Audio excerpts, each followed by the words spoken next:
Hi everyone, स्वागत है आप सभी का आपके अपने यूट्यूब चैनल एम से मैथ्स में।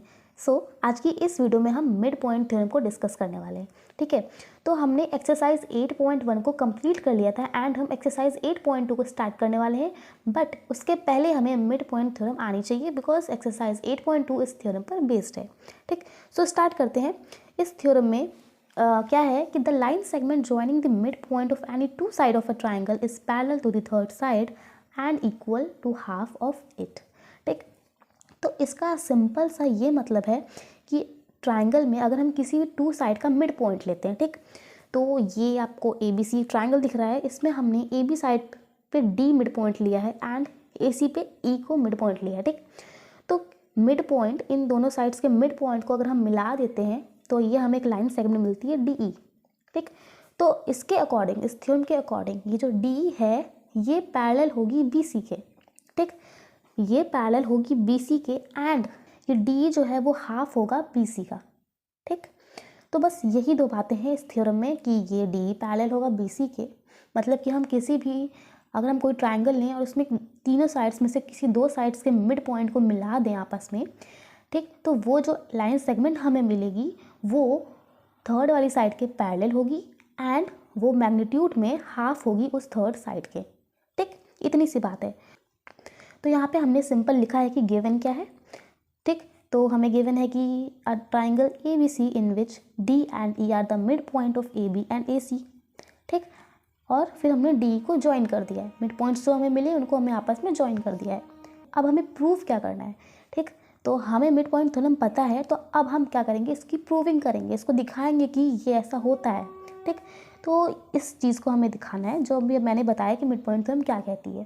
ठीक, तो अब हम इसकी प्रूविंग को स्टार्ट करते हैं। तो इसकी प्रूविंग को करने के लिए हमें एक छोटा सा कंस्ट्रक्शन करना होगा। वो क्या है कि हमें एक लाइन ड्रॉ करनी होगी जो कि इस AB साइड के पैरेलल हो। ठीक, एंड वो इस D को मीट कर रही हो, इस D वाली लाइन से आगे मीट कर रही है F पॉइंट पे। ठीक, तो draw CF parallel to BA meeting DE produced in F। ठीक, तो ये हमने एक पैरेलल लाइन ड्रॉ करी जो कि इस साइड के पैरेलल है। तो ये हमारा एक छोटा सा कंस्ट्रक्शन था। अब हम प्रूविंग को स्टार्ट करते हैं।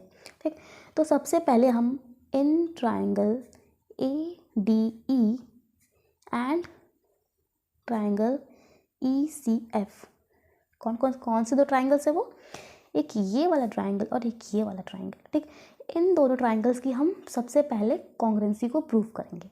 ठीक, तो यहाँ पे देखो AE इक्वल होगा EC के, क्योंकि E जो है वो इस लाइन AC का मिड पॉइंट है।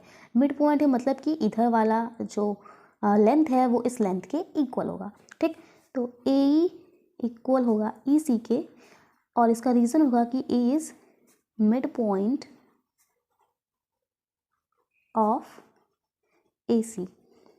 ठीक है, अब दूसरा देखो, ये जो एंगल बन रहा है वो इस एंगल के इक्वल होगा।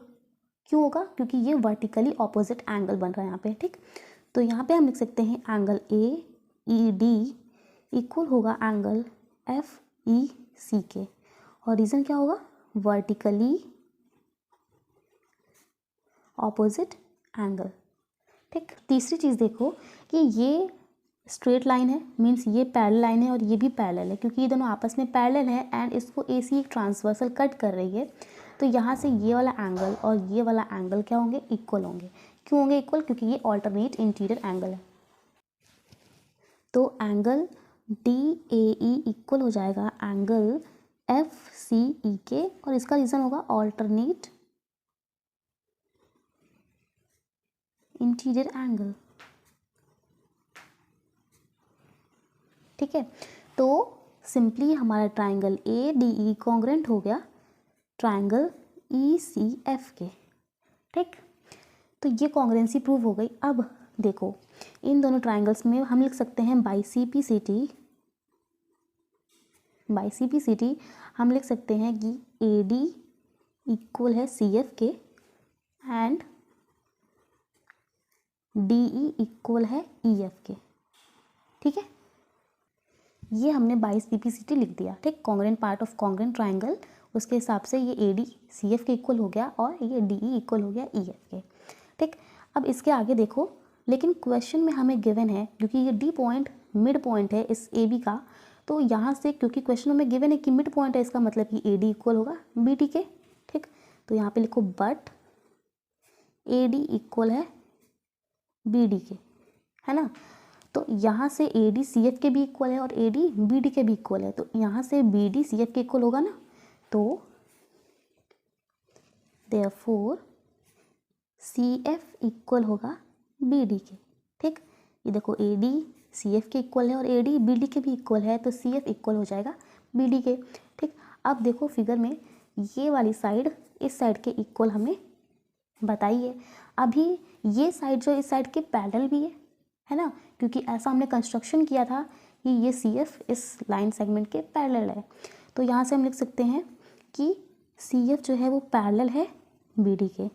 ठीक, और आगे रीज़न लिख सकते हैं हम बाई कंस्ट्रक्शन। ठीक,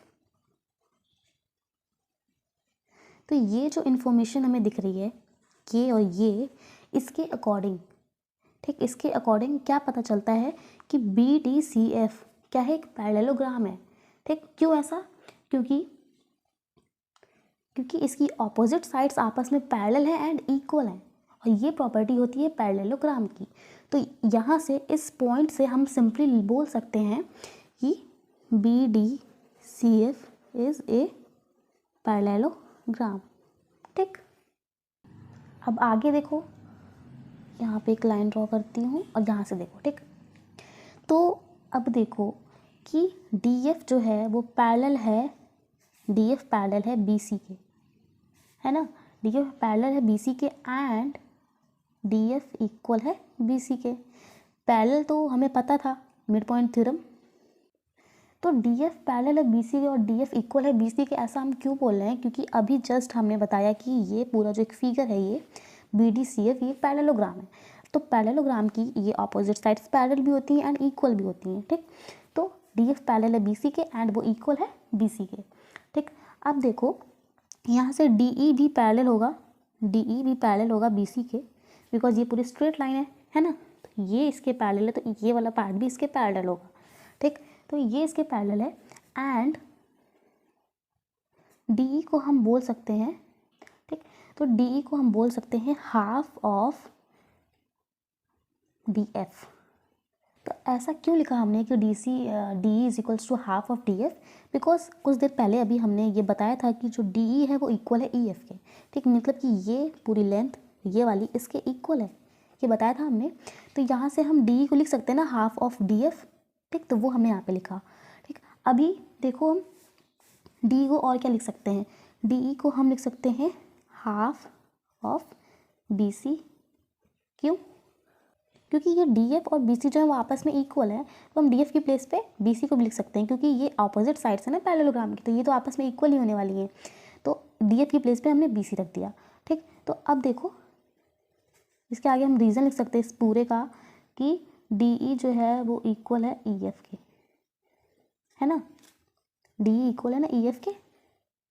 तो सिंपली हमने प्रूव कर दिया यहाँ से, हेंस डी ई पैरेलल है बी सी के, ये देखो। ठीक, एंड डी इक्वल है हाफ ऑफ बी सी के, है ना, ये चीज़ जो थी हमें प्रूव करनी थी, तो सिंपली ये हमने प्रूव कर दिया। सो आई होप कि आपको ये मिड पॉइंट थ्योरम अच्छे से समझ में आई होगी, बिल्कुल कॉन्सेप्ट्स क्लियर हो गए होंगे। सो इसी बात पे आप इस वीडियो को लाइक करिए, शेयर करिए, चैनल पर पहली बार आए तो इसे सब्सक्राइब करिए। मिलते हैं अपनी नेक्स्ट वीडियो में, जहाँ पे हम एक्सरसाइज 8.2 को डिस्कस करेंगे। Till then bye bye.